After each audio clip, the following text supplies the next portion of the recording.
नमस्कार मित्रों, जय हिंद, वंदे मातरम। आज 1 फरवरी है और कुछ ही देर में वित्त मंत्री निर्मला सीतारमण 2021-22 के लिए हमारे देश का आम बजट प्रस्तुत करने वाली हैं संसद में। तो उसका सबको बेसब्री से इंतजार है और इनको भी इंतजार है। देखिए, बोल रहे हैं आ बजट आ। खैर, जो भी हो, बजट में क्या होने वाला है ये तो वित्त मंत्री जाने या फिर भगवान जाने। हंसेंगे या रोएंगे वो भी हम नहीं जानते, बजट देखने के बाद पता चलेगा। लेकिन इस वीडियो में हम लोग देखेंगे बजट का इतिहास और कुछ महत्वपूर्ण रोचक तथ्य जो शायद आप पहले नहीं जानते होंगे। तो वीडियो को पूरा देखिए और यदि चैनल पर नए हैं तो जरूर से जरूर सब्सक्राइब कर लीजिए और बेल आइकन दबा दीजिए ताकि आपको सभी वीडियोज का नोटिफिकेशन टाइम पर मिलता रहे। और यदि चैनल पर पहले से सदस्य हैं तो जरूर लाइक और शेयर कर दीजिए ताकि हमें और भी अच्छे वीडियोज बनाने का प्रोत्साहन मिलता रहे। आइए शुरू करते हैं अपना वीडियो। बजट से जुड़े प्रमुख रोचक तथ्यों के बारे में जानते हैं। तो पहला तथ्य ये रहा आपके सामने। वास्तव में बजट फ्रांसीसी शब्द बोगेटी से निकला हुआ है जिसका मतलब होता है लेदर का बैग। 1860 में ब्रिटेन के chancellor of the exchequer chief William avert Gladstone financial papers के बंडल को लेदर बैग में लेकर आए थे। तभी से यह परंपरा शुरू हो गई। देखते हैं बजट आखिर होता क्या है। तो यूनियन बजट एक वार्षिक वित्तीय विवरण है।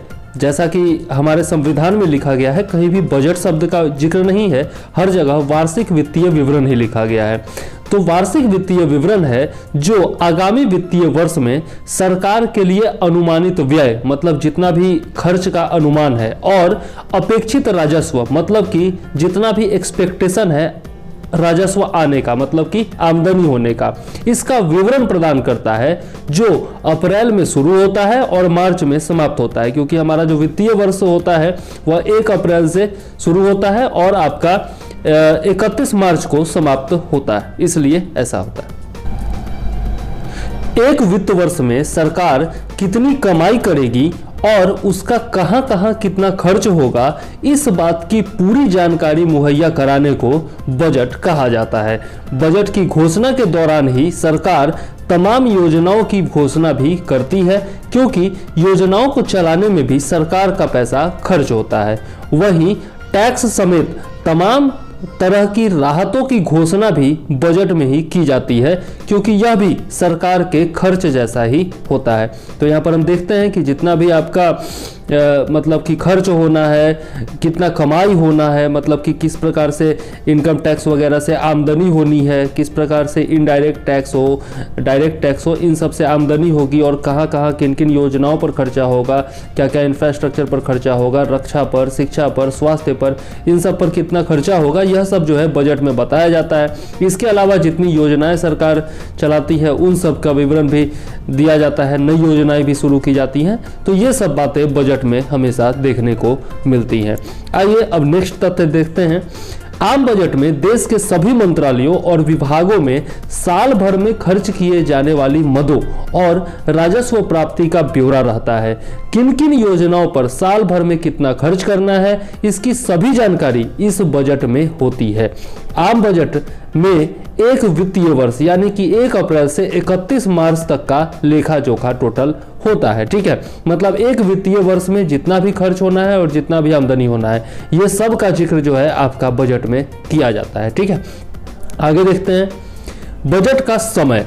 पहले आम बजट को फरवरी के अंतिम संसदीय कार्यकारी दिन को पेश किया जाता था। इस बजट को पेश करने का समय 2000 तक, मतलब वर्ष 2000 तक शाम 5 बजे का होता था। ब्रिटिश शासनकाल में भारत का बजट ब्रिटेन में दोपहर को पास होता था।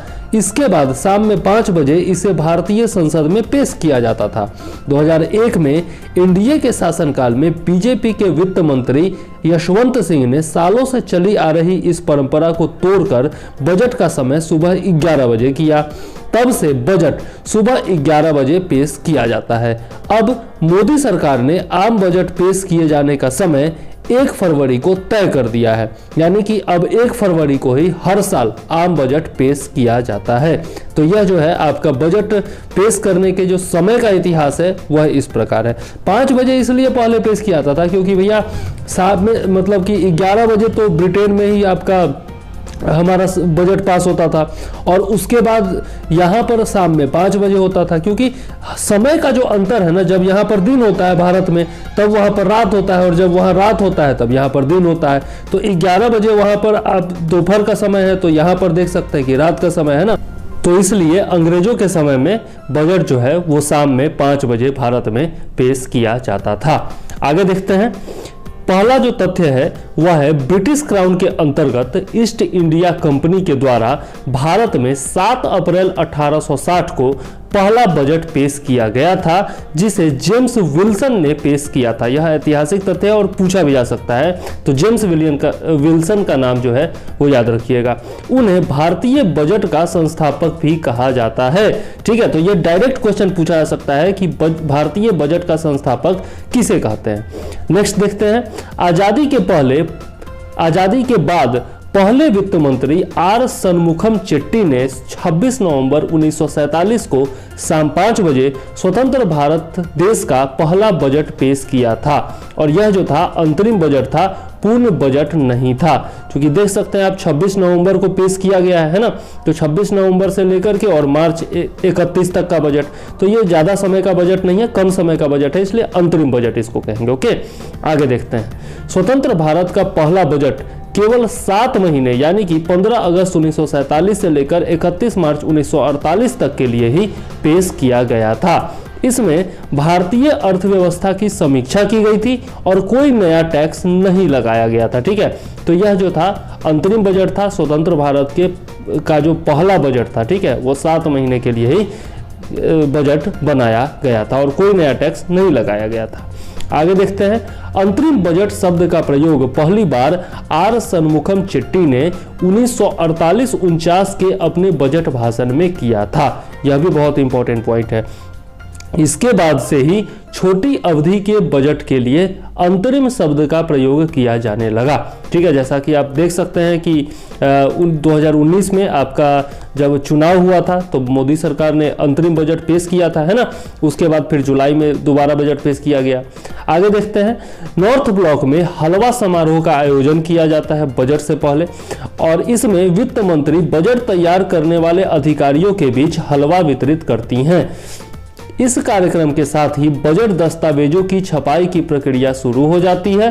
पहले बजट की प्रिंटिंग राष्ट्रपति भवन में होती थी, लेकिन 1950 में बजट लीक हो गया था, जिसके बाद प्रिंटिंग के काम को मिंटो रोड स्थित सरकारी प्रेस में भेज दिया गया।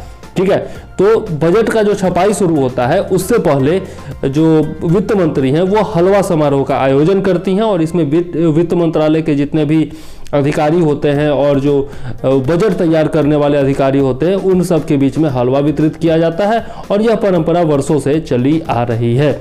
और यह भी हम लोगों ने देखा कि पहले जो है छपाई कहाँ होता था, प्रिंटिंग जो राष्ट्रपति भवन में होता था, लेकिन बाद में जो है बजट लीक होने के कारण यह अलग करने लगा। ठीक है, आगे देखते हैं, साल 1980 से वित्त मंत्रालय के बेसमेंट में स्थित प्रिंटिंग प्रेस में बजट छपता है।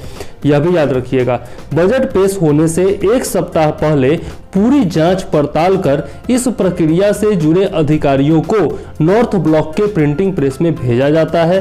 बजट प्रिंट होने तक इन सभी को वहीं रुकना होता है। हालांकि इस बार बजट के डॉक्यूमेंट्स डिजिटल फॉर्मेट में होंगे, क्योंकि कोविड-19 है तो सभी को एक साथ रखा नहीं जा सकता है, एक ही जगह पर हो सकता है, कोरोना का खतरा हो सकता था, इसलिए इस बार जो है बजट आपका डिजिटल फॉर्मेट में होगा, और इसके लिए एक एप्लीकेशन भी जारी किया गया है जो कि आप आसानी से डाउनलोड कर सकते हैं। ठीक है, आपका जो प्ले स्टोर है वहां से। आगे देखते हैं, सी.डी. देशमुख, नाम याद रखिएगा, सी.डी. देशमुख भारत के पहले ऐसे वित्त मंत्री थे जो मंत्री बनने से पहले रिजर्व बैंक के गवर्नर भी रह चुके थे। और यह भी जानना जरूरी है कि यही जो सी.डी. देशमुख थे वो रिजर्व बैंक के पहले गवर्नर थे। तो बहुत ही इंपॉर्टेंट पॉइंट है, डायरेक्ट क्वेश्चन पूछा सकता है कि रिजर्व बैंक के पहले गवर्नर कौन थे, तो सी.डी. देशमुख थे। आगे देखते हैं, उसके बाद 1982 से 1985 तक आरबीआई के गवर्नर, 1985 से 1987 तक योजना आयोग के अध्यक्ष रहे डॉक्टर मनमोहन सिंह ने पीवी नरसिम्हा राव की सरकार में वित्त मंत्री के तौर पर बजट पेश किया था। ठीक है, तो दूसरे जो थे आपके आरबीआई के गवर्नर जिन्होंने बजट पेश किया वो थे डॉक्टर मनमोहन सिंह। ठीक है, और ये किसकी सरकार में? पीवी नरसिम्हा राव की सरकार में। ठीक है, वह 23 मई 2004 से 26 मई 2014 तक देश के प्रधानमंत्री रहे। कौन? मनमोहन सिंह जी। आगे देखते हैं, देश के इतिहास में सबसे अधिक बार बजट पेश करने वाले वित्त मंत्री मोरारजी देसाई हैं। यह पूछा जा सकता है, डायरेक्ट क्वेश्चन। मोरारजी देसाई 1959 में भारत के वित्त मंत्री बने थे। उन्होंने 10 बार बजट पेश किया। इस बजट में 8 पूर्ण बजट और 2 अंतरिम बजट शामिल हैं। मोरारजी देसाई ने 1964 और 1968 में 2 बार अपने जन्मदिन 29 फरवरी को बजट पेश किया था। जैसा हम लोग जानते हैं कि पहले जो था क्या होता था, अंतिम दिन जो है मतलब उस महीने के अंतिम दिन बजट पेश किया जाता था, बजट सत्र के अंतिम दिन। ठीक है, तो 29 फरवरी को उन्होंने 2 बार बजट पेश किया था, जो कि उनका जन्मदिन है। आगे देखते हैं, साल 1955 तक भारत का पूर्ण बजट सिर्फ अंग्रेजी भाषा में ही पेश होता था। यह याद रखिएगा, क्योंकि उस समय तक तो 1955 तक जो है अंग्रेज यहाँ पर रहते ही थे। लेकिन वित्त वर्ष 1955-56 से बजट अंग्रेजी और हिंदी दोनों भाषा में छापा जाने लगा। तो कब से हिंदी में भी छापा जाने लगा, याद रखिएगा। आगे देखते हैं, देश के इतिहास में प्रधानमंत्रियों ने वित्त मंत्री का अतिरिक्त कार्यभार संभालते हुए संसद में बजट पेश किया। ऐसा 3 बार हुआ था। और कौन कौन है? तो जवाहरलाल नेहरू, इंदिरा गांधी और राजीव गांधी। ठीक है, यह तीनों नाम याद रखिएगा। ऐसे प्रधानमंत्री जिन्होंने वित्त मंत्री का अतिरिक्त कार्यभार संभालते हुए संसद में बजट पेश किया था। जवाहरलाल नेहरू, इंदिरा गांधी और राजीव गांधी तीनों परिवार से हैं। आगे देखते हैं, संसद में बजट प्रस्तुत करने वाली एकमात्र महिला में इंदिरा गांधी, मतलब 2 महिलाएं हो गई, लेकिन एकमात्र महिलाओं में इंदिरा गांधी और निर्मला सीतारमण शामिल है। इंदिरा गांधी ने प्रधानमंत्री रहते हुए 1970 में आपातकाल के दौरान संसद में बजट पेश किया था। निर्मला सीतारमण मोदी सरकार के दूसरे कार्यकाल में वित्त मंत्री बनी और बजट पेश किया। तो पूर्ण वित्त मंत्री के रूप में बजट पेश करने वाली पहली महिला कौन होंगी? निर्मला सीतारमण होंगी। ठीक है, आगे देखते हैं, केसी नेगी भारत के ऐसे वित्त मंत्री रहे जिन्होंने बजट पेश ही नहीं किया, क्योंकि वो केवल 35 दिनों तक ही वित्त मंत्री रहे थे और इस दौरान बजट पेश करने का मौका नहीं आया। तो बेचारे दुर्भाग्यशाली थे कि मात्र 35 दिनों तक ही वित्त मंत्री रह पाए, और उस दौरान मतलब कि 35 दिन के लिए ही थे, तो बजट फरवरी के आसपास होते तब ना, तो भैया बजट पेश नहीं कर पाएंगे। आगे देख लेते हैं, मोरारजी देसाई के बाद पी चिदम्बरम ने सर्वाधिक 8 बार बजट पेश किया है। इंपॉर्टेंट पॉइंट है, याद रखिएगा। प्रणब मुखर्जी, यशवंत सिन्हा, वाईबी चौहान और सीडी देशमुख ने 7 बार बजट पेश किया। ठीक है, पूर्व प्रधानमंत्री मनमोहन सिंह, यशवंत सिन्हा और अरुण जेटली ही ऐसे नेता रहे हैं जिन्होंने लगातार 5 बार बजट पेश किया। मोदी सरकार के पहला जो मोदी 1.0 था, उसमें आपके अरुण जेटली जो थे वो लगातार वित्त मंत्री थे और 5 बार उन्होंने बजट पेश किया। और उससे पहले कौन कौन थे वो नाम आपने देख लिया। ठीक है, अब देखते हैं आगे। साल 1973-74 के बजट को भारत का ब्लैक बजट कहा जाता है, मतलब काला बजट कहा जाता है, क्योंकि 1973-74 के दौरान बजटीय घाटा, जो आपका बजट का घाटा था, वह 550 करोड़ रुपए था, जो उस समय में बहुत ज़्यादा हुआ करता था। वित्त मंत्री यशवंत राव बी चौहान ने यह बजट पेश किया था। इसी बजट में कोल माइंस में, मतलब कोयले की खदानों पर सरकारी नियंत्रण की घोषणा भी की गई थी। ठीक है, तो यह भी इंपॉर्टेंट है, 1973-74 के दौरान ही कोल माइंस पर सरकारी नियंत्रण की घोषणा की गई थी। ठीक है, याद रखिएगा। आगे देख लेते हैं, नेक्स्ट है आर वेंकटरमन और प्रणब मुखर्जी भारत के ऐसे 2 वित्त मंत्री रहे हैं जो बजट पेश करने के अलावा बाद में भारत के राष्ट्रपति भी बने। मतलब वैसे राष्ट्रपति जिन्होंने पहले बजट पेश किया था उसमें आर वेंकटरमन और प्रणब मुखर्जी हैं। भारत में पहली बार कॉरपोरेट टैक्स की शुरुआत 1987 के बजट में हुई थी। उस समय राजीव गांधी देश के प्रधानमंत्री थे, याद रखिएगा। आगे देखते हैं 18 नंबर जो पॉइंट है वह है कि जनवरी की शुरुआत से मीडिया को वित्त मंत्रालय से दूर कर दिया जाता है ताकि कोई भी बजट संबंधी खबर मीडिया में लीक न कर सके। इस दौरान वित्त मंत्रालय की सुरक्षा की पूरी जिम्मेदारी इंटेलिजेंस ब्यूरो के पास होती है, आईबी के पास होती है। यह भी इंपॉर्टेंट पॉइंट है। वैसे मुझे तो नहीं पता था, पता नहीं आपको पता है कि नहीं, लेकिन मुझे नहीं पता था। ठीक है, आगे देखते हैं। साल 2000 तक, वर्ष 2000 तक शाम 5 बजे बजट पेश किया था। ये तो हम लोग पहले देख चुके हैं, लेकिन इसकी शुरुआत किसने की थी वो देख लेते हैं कि सर बेसिल ब्लैकेट ने साल 1924 में यह परंपरा शुरू की थी। शाम में 5 बजे बजट पेश करने की परंपरा सर बेसिल ब्लैकेट ने शुरू की थी 1924 में, याद रखिएगा। ठीक है, आगे देखते हैं। साल 2017 तक रेल बजट को पूर्ण बजट में शामिल नहीं किया जाता था, यानी कि 92 साल तक रेल बजट अलग से पेश किया जाता रहा।